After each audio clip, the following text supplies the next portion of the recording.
முக்கிய செய்தியாக பார்த்துக் கொண்டிருக்கிறோம். சென்னை மக்களுக்கு பாதிப்பு ஏற்படாமல் படிப்படியாக உபரி நீர் வெளியேற்றம். பூண்டி 3000 கன அடியும். இது குறித்து கூடுதல் செய்திகளுக்காக செய்தியாளர் சுதாகர் இணைப்பில் இருக்கிறார். வணக்கம் சுதாகர், நீங்க தகவல்களை பதிவு செய்யலாம். அபிஷேக், வங்கக்கடலில் உருவாகி உள்ள டிட்வா புயல் காரணமாக திருவள்ளூர் மாவட்டத்திற்கு மிக கனமழை எச்சரிக்கையானது வானிலை ஆய்வு மையமானது விடுக்கப்பட்டிருந்தது.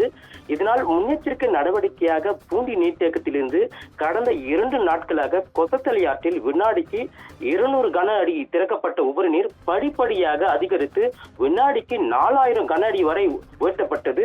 இந்த நிலையில் திருவள்ளூர் மாவட்டத்தில் போதிய மழை பொழிவு இல்லாததால பூண்டி நீர்த்தேக்கத்தில் இருந்து கொசத்தலை ஆற்றில் திறந்து விடப்பட்ட 4000 கன அடி உபரி நீரானது காலை 6 மணி அளவில் 3000 கன அடியாக குறைக்கப்பட்டு மீண்டும் 8 மணி அளவில் அது 750 கன அடியாக கொசத்தலை ஆற்றில் உபரி நீர் ஆனது வெளியேற்றப்பட்டு வருகிறது.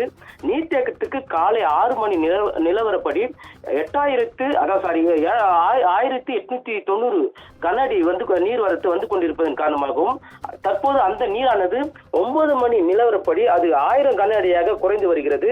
நீர்த்தேக்கத்தின் மொத்த ஆழமான 35 அடியில் தற்போது 33.11 அடியாகவும் மொத்த கொள்ளளவான 3231 மில்லியன் கன அடியில் தற்போது 2524 மில்லியன் கன அடியாக நீர் இருப்பு இருந்து வருகிறது.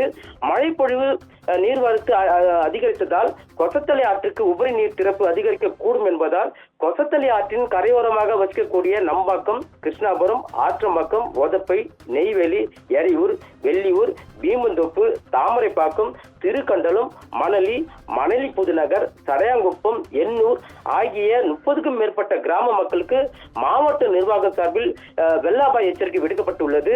பொதுமக்கள் ஆற்றின் அருகே செல்லவோ, குளிக்கவோ, செல்பி எடுக்கவோ, குறிப்பாக மீன் பிடிக்கவே கூடாது என மாவட்ட ஆட்சியர் பிரதாப் அறிவுறுத்தியிருக்கிறார்.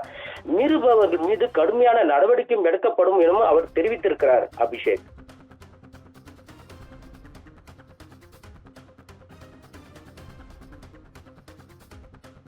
விவரங்களுக்கு நன்றி சுதாகர்.